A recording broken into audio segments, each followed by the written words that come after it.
Okay, hi everybody. Wanted to get to the next unit, next topic that we're going to be talking about, and that would be karst topography, and then we're going to talk about glaciation. Okay, so now karst topography is something that's very familiar or very likely to be seen in the state of Indiana, especially as we go further south, where we start to see topography that is basically a definition of karst topography. That topography is lots of caves, sinkholes, and rivers and streams that go underground. So we'll talk a little bit about that. I will also be able to give you an opportunity to see that in person when I actually do a virtual field trip. So first off, I will be able to understand and define karst topography and glaciation that occurs in Indiana. Okay, that is learning target 28. Okay, so now talking a little bit about the development of karst topography. First thing we have to understand is that there's limestone. Okay, so limestone is a type of rock that's in Indiana.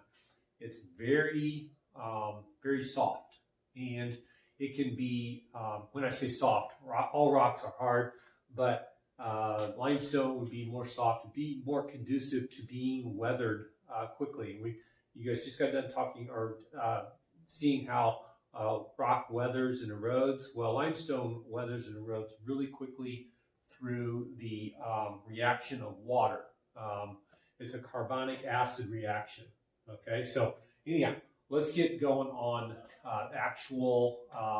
the actual rock itself. So first off, Indiana was a huge ocean, and in that ocean, what ended up happening is that we have this would be an example of an ocean. Okay, so this is the water level.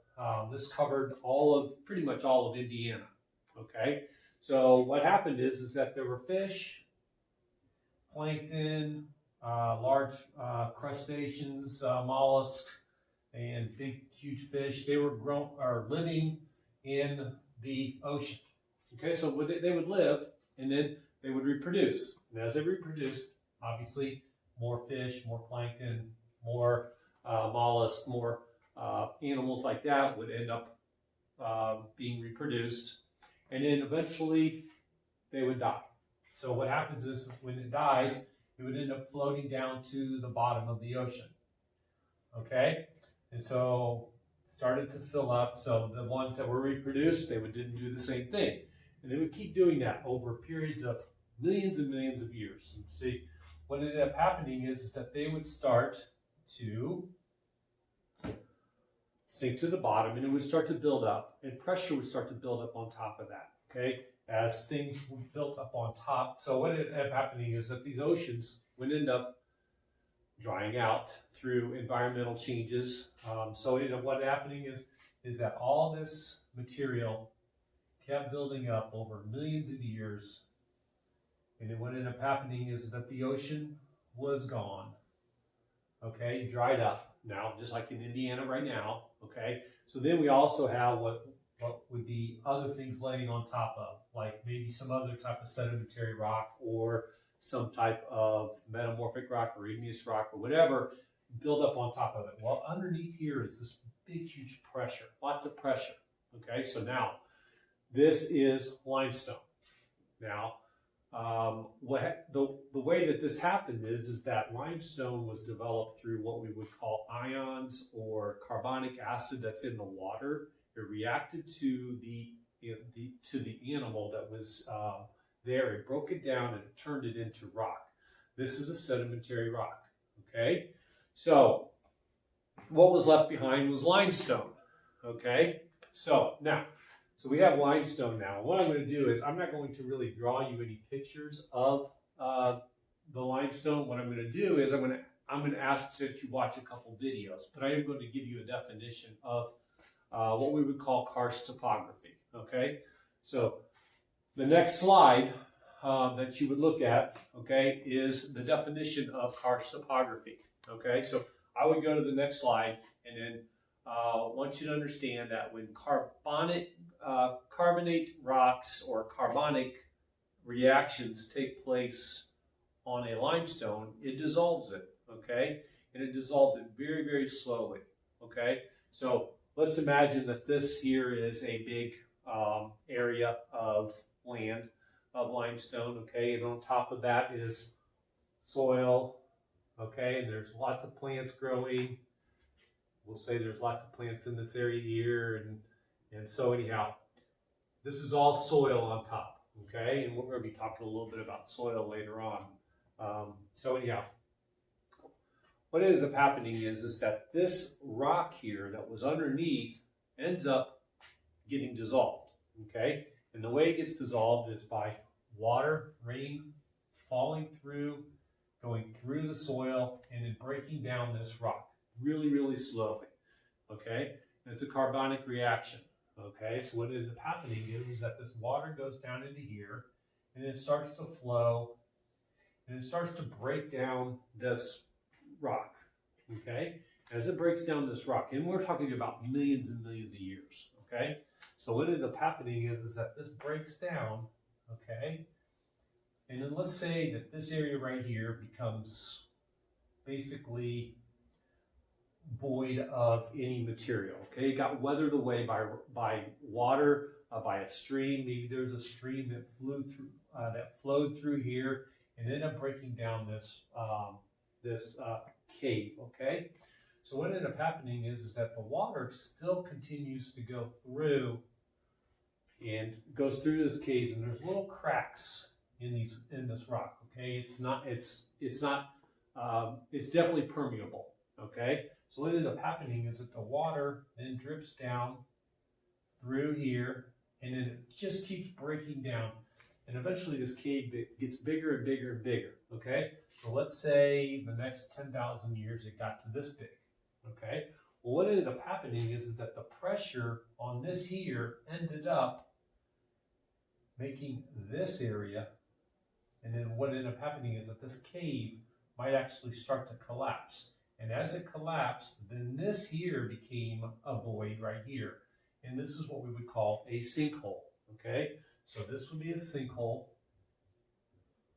okay? And then there's a couple things that could happen. First off, it could just be a sinkhole, and it could then just basically be a void in the ground, or it could also fill up with water and become a pond, okay? A small Karst Topography pond, okay? So those are springs, sinkholes, caves, just like disappearing streams. Like if a stream is like flowing on the surface, and all of a sudden it just like disappears, well, it's ended up going into the underground, into the caves. Okay, so let me see here. I'm going to go through a little bit more. So what I want you to do is I want you to go through the slideshow. I wanted to just describe this to you and explain to you how this takes place, okay?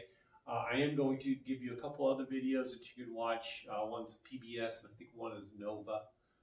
And then there's also another video that I'm going to put on the slideshow, and it's about it's a quick little video of what happened to the museum in Kentucky, the Corbett Museum. Where it actually was built above a cave, and they didn't know that, and there was a sinkhole. And what ended up happening is that the actual museum ended up collapsing, and so you'll get to watch that as well. Okay. One slide that I want to talk about is comparing and contrasting of the rock differences. Okay. So in Indiana, we've got a lot of limestone, so it dissolves really quickly.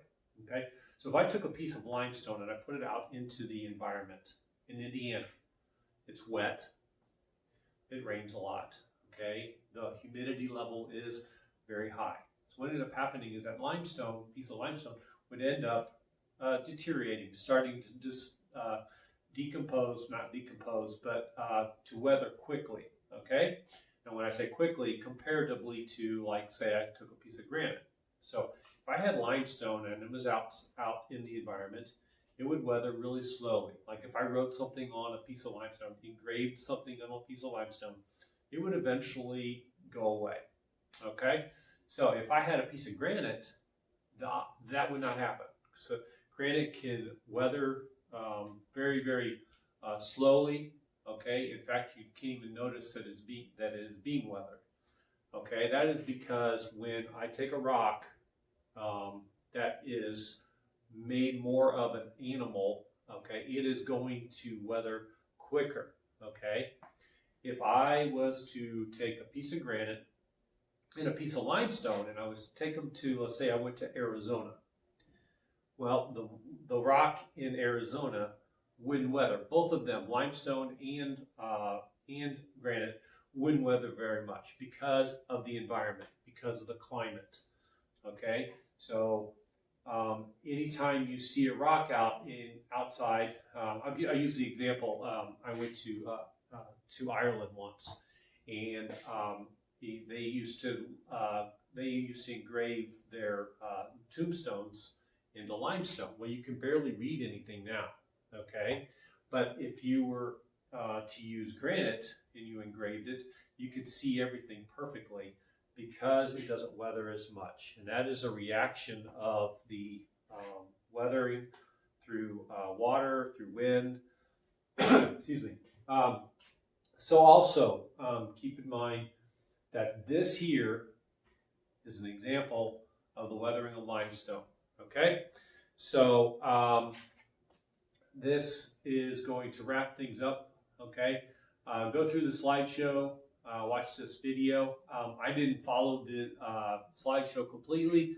I just wanted to give you a little information on it. Okay, so hope you guys enjoyed it, and we will see you on the next slide. The next slide, actually at the end of this slideshow, we're going to do a soil texture lab. Okay, and I'll be doing that next. I'll see you guys later. Bye.